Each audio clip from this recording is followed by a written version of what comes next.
guys, this is my second video, so again please be nice. I had such success with my last video that I thought I'd try something different. This time I thought I'd show you how to make the perfect cupcake. A few months ago I had a friend and we were talking about making cakes, and she said she had such a problem trying to find the recipe to find the most perfect cake. So in this tutorial I thought I'd show you a quick and easy recipe to get the perfect cupcake. Okay, so on my quest to find the perfect cake, so far I've preheated my oven to gas mark 4, which is about 180 degrees Celsius. Next I've taken a Yorkshire pudding tin, if you have one. I found it's a very deep one, which helps if you're making a really deep cake. I've already pre-filled my tin with these paper cake cases, and so far it's my prep done, so you can get that done and out of the way. And next we start on the cake filling. So for the perfect sponge we want to start off with a base of butter and sugar. I've taken 300 grams of each, and what we want to do, we want to cream that so it's nice and pale. So this in, and we'll take our electric whisk, my baby, and we'll just start on a nice little speed and begin to cream butter and sugar.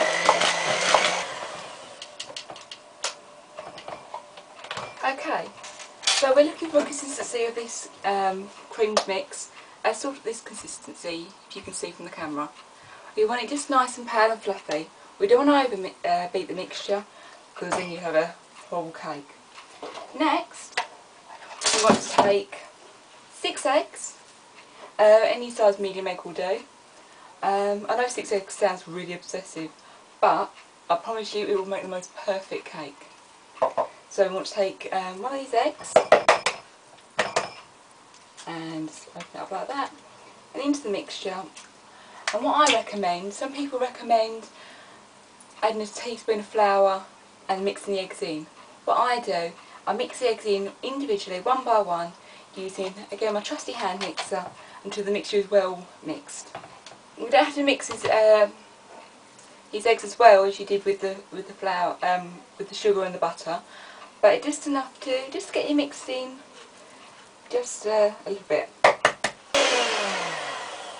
Okay, that'll be the last thing with the magic food mixer. So get this out of the way. Next thing I do recommend you to do is wash your hands. With any egg-based product, it's recommended that you wash your hands before dealing with anything else. So that's what I'm going to do now. And then we can move on adding to the flour. In this bowl here I had 300 grams of flour. I have self-raising flour in here. And then what we do, I take a spatula and I just clean around the side of the bowl just to make sure we've got everything in there and everything's well combined. You'll see at this point that the mixture is fairly runny still, but don't worry about that, the flour will counteract that. So I then added my 300 grams of flour, the mixture, and I combine well. Now some people ask me whether I sieve the flour or not. To me, it doesn't make that much difference. If you combine the flour well with the mixture, you'll find that you won't have as many lumps as you would do if you hadn't sifted it at all. Okay, that's my basic sponge mixture done. This works well for any sort of cakes, whether it be a celebration cake, cupcakes. It's the basis for most cake recipes. If you want the sponge to be chocolate, you can take out about an ounce of flour, which is about 25 grams, and then add a gram of cocoa powder. I recommend Bourneville because I find the taste of it a lot better than the regular drinking chocolate. For my cakes today, I'm going to add some of these tablespoon dark chocolate chips, and I love chocolate chip muffins and cakes. And I've just added a single packet of these, which is about 100 grams of buttons or drops or whatever you want to call them. And then I add this to my mixture and I just stir well to make sure they're evenly distributed. You can add more or less depending on your taste. If you like them really chocolatey, you can add more. If you're worried about the calorie content, use less, as these cakes do contain a lot of sugar. a diabetic nightmare, I'm called.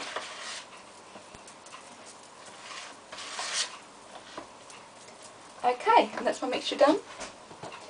So now we're getting on to the final prep and getting these bad boys into the oven. Okay, so now we've got our cake tin back that we prepared earlier, and we have our cake mixture. So what I'm going to do, I'm just going to take 2 simple spoons and take a bit fair sized dollop of cake mixture and transfer it carefully into the first muffin tin there. This mixture makes around 24 cupcakes of a muffin size, around twice that for a smaller muffin case. Basically we just want to transfer this mixture over to these tins. We don't want to overfill the muffin cases themselves, otherwise you'll get the cake spillage and they'll grow too big. One step you could add if you're worried that your cakes won't rise is add about a tablespoon of baking powder to the mixture. You won't be able to taste it, but it just gives it that extra rising power.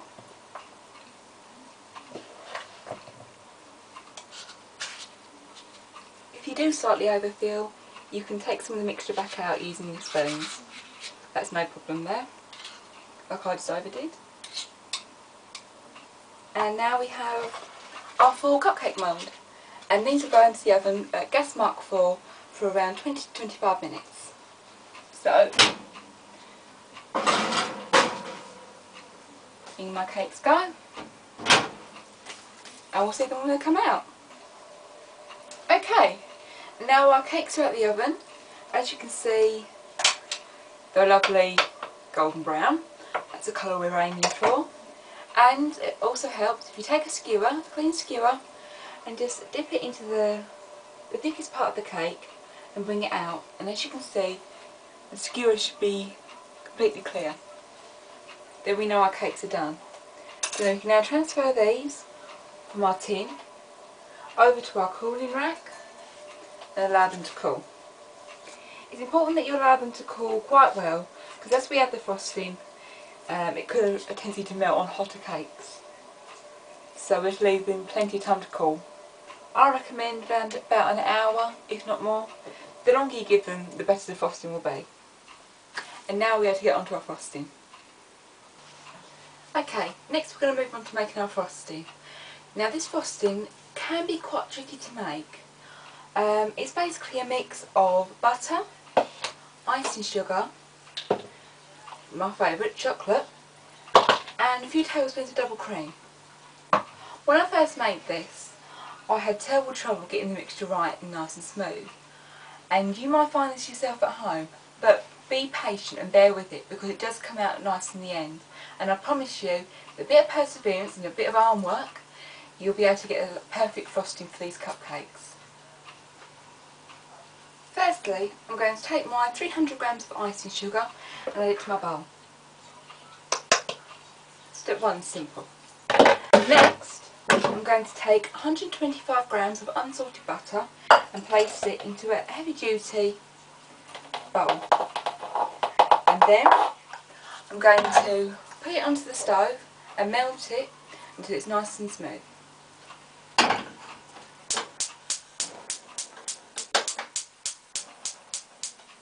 Now this process shouldn't take too long if your butter is at room temperature. Within a few minutes you should have a lovely, perfect, bubbly golden butter. As you can hear, our butter is lovely melted and it's a bit steamy and a bit foamy. You don't have to worry about this, it's absolutely perfectly normal, and you get that a lot with melted butter. Next we take our 150 grams of dark chocolate and we add it to the mixture. Now the heat of the butter will melt the chocolate, so we want to reduce it to a lower heat and continue to stir regularly until the chocolate is fully melted. This won't take very long with the heat of the butter. As you can see now, our butter and our chocolate mixture has completely melted and left us with a glossy, lovely chocolate-like sauce. Now this would be perfect to have on something on its own, but we want to make this into our frosting. So then we follow the next step and add this to our icing sugar. Okay, So now we've got our chocolate mixture and we transfer it from our saucepan right to the icing sugar that we added earlier, making sure you scrape most of the chocolate sauce out from the bottom of the saucepan. Next, to this mixture we add 4 tablespoons double cream. This will make sure the mixture combines correctly. So we want 4 nice big heat tablespoons into the mixture. And before you worry about the heat and curdling the cream, you whisk this so that the heat dissipates out.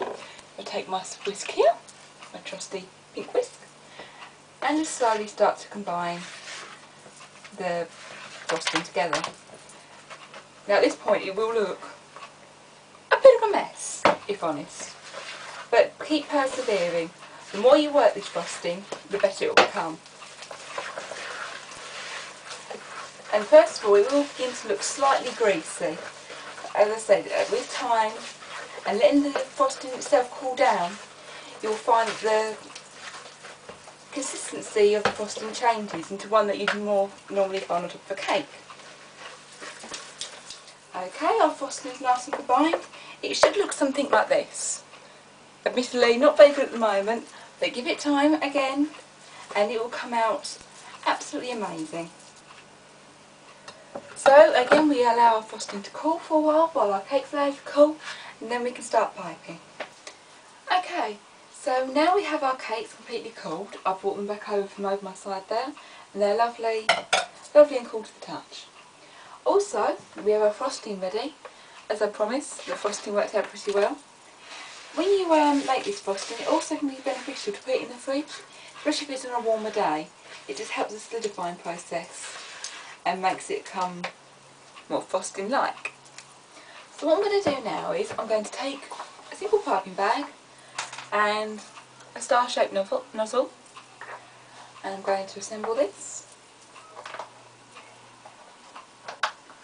It's pretty quick. And then I'm going to open up my piping bag, taking the inside slightly out so we have a clean line to work with. Then I'm going to take a plastic spatula and just take a big spoonful of our frosting and insert it into the bag. Then spin the sides back up carefully, trying to avoid getting any frosting on your fingers. Now all you do is work the bag until you get some frosting come out of the nozzle, like so. What you can do, you can sometimes just put some with a palette knife, but I like the design of a piping bag. So you take your cake and you take your piping bag and you begin just to simply pipe the frosting round the cake. This can be quite tricky to do, especially if you're using a small shaped nozzle. Take 2 hands properly to do this. Don't know whether you can see me piping.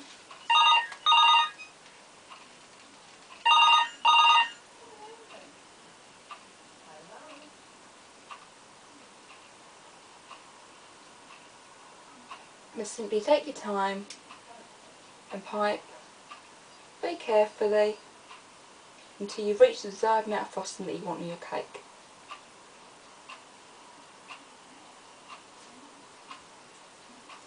If you make a small mistake, you can go back over it with your nozzle until you're happy that you've got enough frosting on your cake.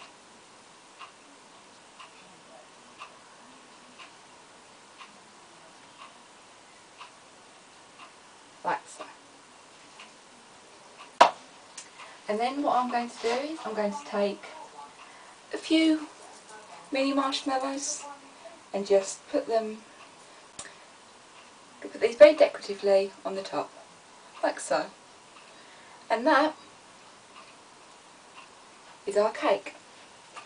Now you just continue doing this with the rest of the cakes until you have the complete stand done. And there we go. Easy, simple and quick.